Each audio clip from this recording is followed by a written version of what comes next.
All right, it is time for TBR Jar wrap up.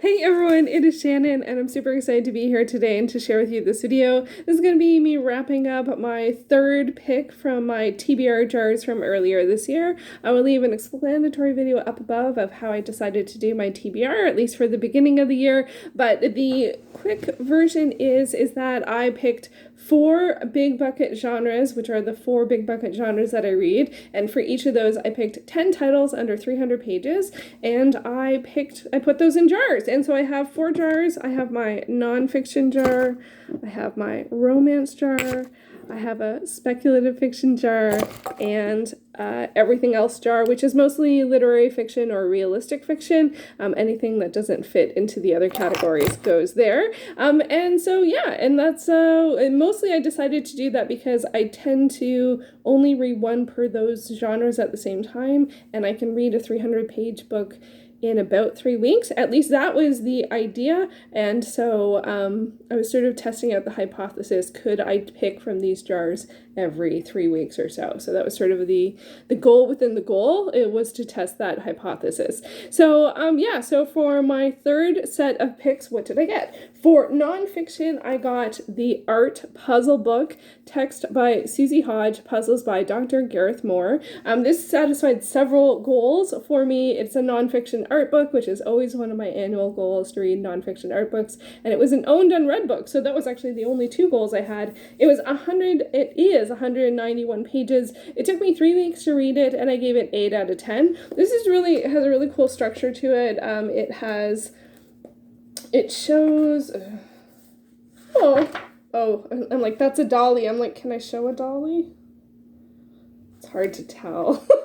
Let's make something else. Let's make something else just in case. Okay, this looks I think I can show this. So it shows an art scene, or an artwork, and then it has a whole bunch of questions. It has some questions, things to look for in the picture, visual things to look for in the picture. Ooh, where's the red jacket with the man with the pointy hat beside him? Oh, that's a bit hard to find. Where is he? Now we have to find him. Is he there? Is it that guy? No, it's not that one. He's on the wrong side. Red's always an easier one to spot. Oh wow, he is well in the back. That's it. All the way back there. See it? That's tough. And then it had some general knowledge questions, like this one is. Why is the flag that is flying colored orange, white, and blue? Is he Dutch? Okay, now we have to look at the answer. I'm sorry, this started to become a whole thing.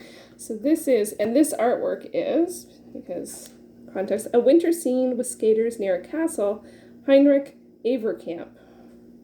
Oil on oak. Number 15. So let's see what the answer to that question about the flag is. The flag is known as the Prince's flag, first used in the Dutch Revolt in the late 16th century, and is based on the flag of Prince William of Orange-Nassau. The modern red, white, blue Dutch flag, the Stellen flag, was used from the mid-17th century onwards. Okay, so the answer is that was the flag of the time, I guess, maybe. So this was fun, but it was work. Because I wanted to score myself as I read it. So I kept index cards and I wrote out all of my answers, and then I kept track of how many I got right for the entire thing. And did I keep them? Are they in here? Yes, I did. I kept them. So, and my handwriting is all X, X, X. It got very small at some point. Oh, that was upside down. So it was 36 puzzles, and I usually read 3 a day. And I did not usually do very well. 4 out of 9. 6.5 out of 9. That was good. I'm surprised at that one. 4.5. 4 seems to be pretty standard. 8. Oh. 0. So I did not always do well, but it was and that was the way in which I wanted to read it, and I wanted to score. I didn't do an ultimate score, but it was just I like to keep track of things, and so it did make it hard to read, because I mostly read lying down, so that meant I was reading and then writing and then reading and writing and reading, and so it was not the most engaging one. Wow, that one's big. That one's a famous one. Who is that?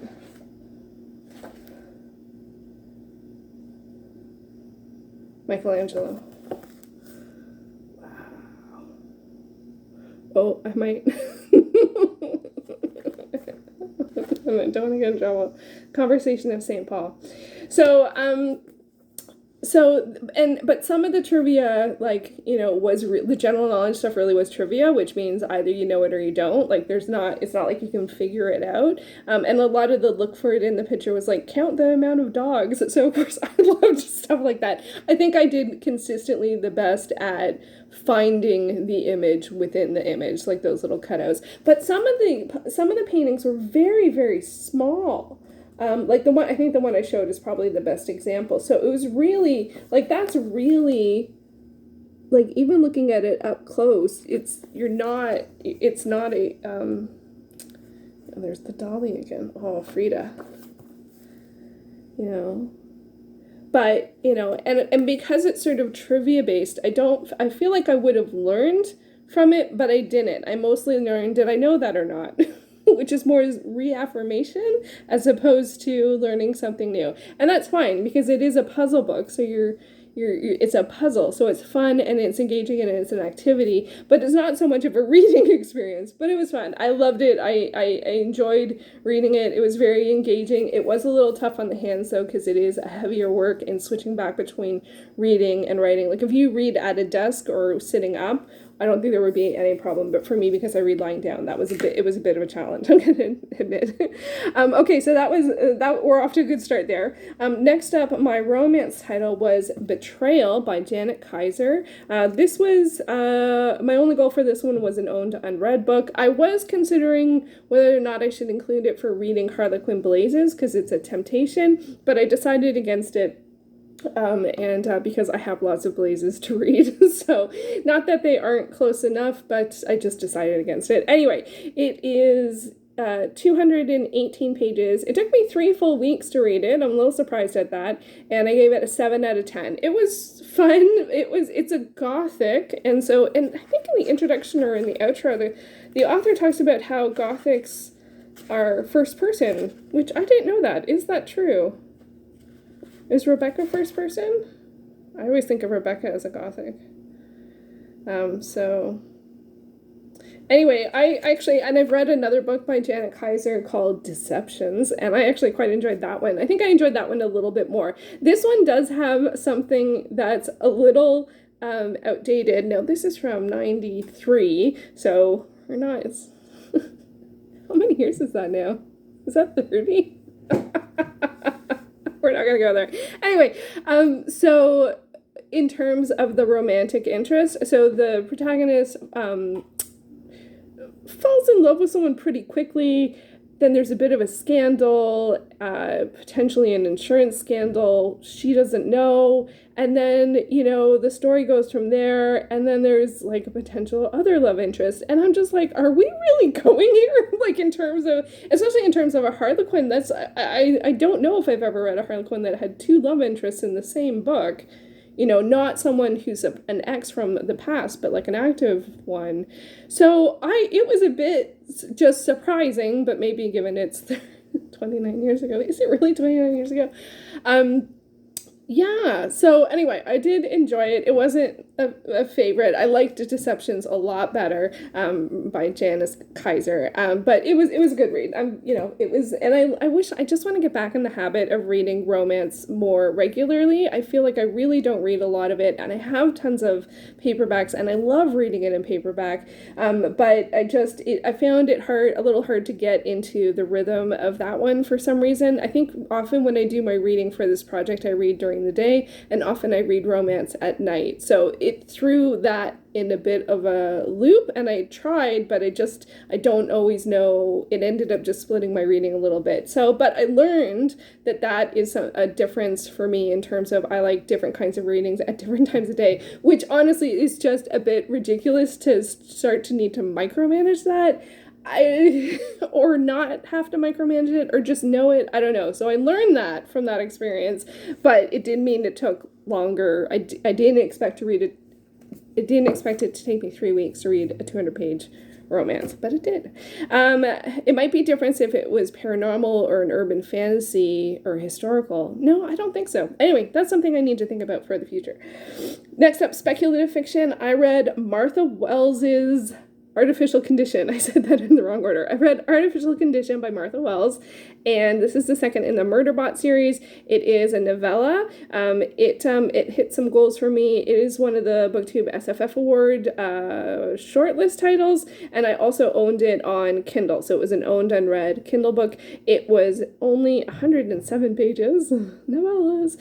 It took me 4 days to read, and I gave it an 8 out of 10. I actually quite enjoyed it. I don't know if I enjoyed it more or less than Murderbot, which was the first novella, but I think for me, Murderbot suffered a little bit from not the work itself, but there was so much excitement and enjoyment over it that can often has a weird push-pull on FOMO for me, because it's like I want to enjoy it as much as no, I don't. I just, when everyone loves it, I just get it just messes up with what I feel. Oh wow, this is hard to articulate.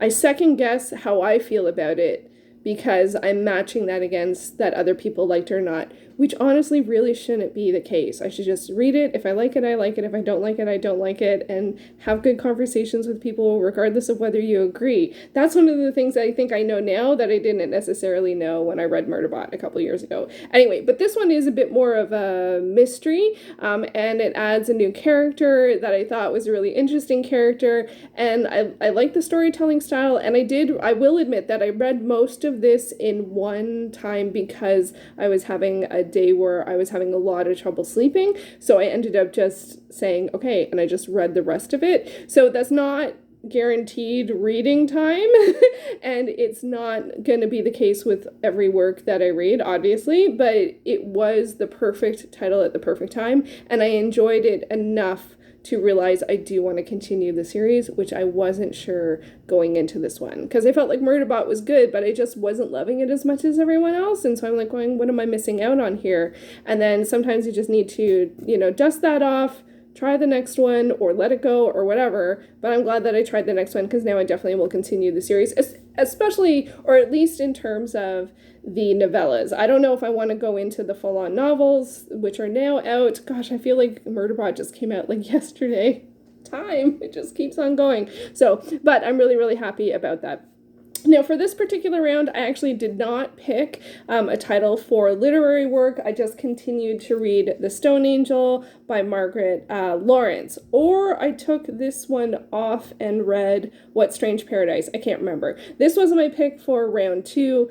So I wasn't finished by the time I did my round 3 picks. So I just either continued reading this or I read What Strange Paradise by Omar Al-Akkad. I can't remember what happened there. But I didn't finish either of those, I think, in the time in which this was, so I just had the 3 picks for this particular round. My overall thoughts is I'm mostly super happy about Artificial Condition getting picked because it lets me know that I can continue on in the series, and I do feel like the art puzzle book was more work than I expected, but I did really enjoy it, and to be honest, it is something I would go back to because as you may or may not have picked up on, I certainly didn't learn the trivia. Well, that's not true. I figured out the thing about the flag. I didn't know it. I guessed it. But also it's definitely a contender for, this is sacrilegious for some people, chopping up, right? There's 36 works of art in here that I could cut out and put on journals or make into postcards. And they also have mini versions as well. And I could put those in my journals and learn more about the artist or something like that, or I could keep it as it is as a work itself. And then I also did learn about myself with romance reading. I more prefer to do it at night. So learning all around. Overall, this was a pretty good set. I had an 8, a 7, and an 8. So that's pretty good. I did complete everything in 3 weeks, or 4 days. And I didn't have a literary pick.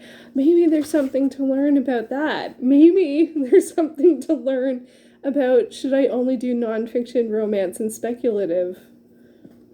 Would that keep the ball rolling? I actually had not picked up on that till I said it out loud.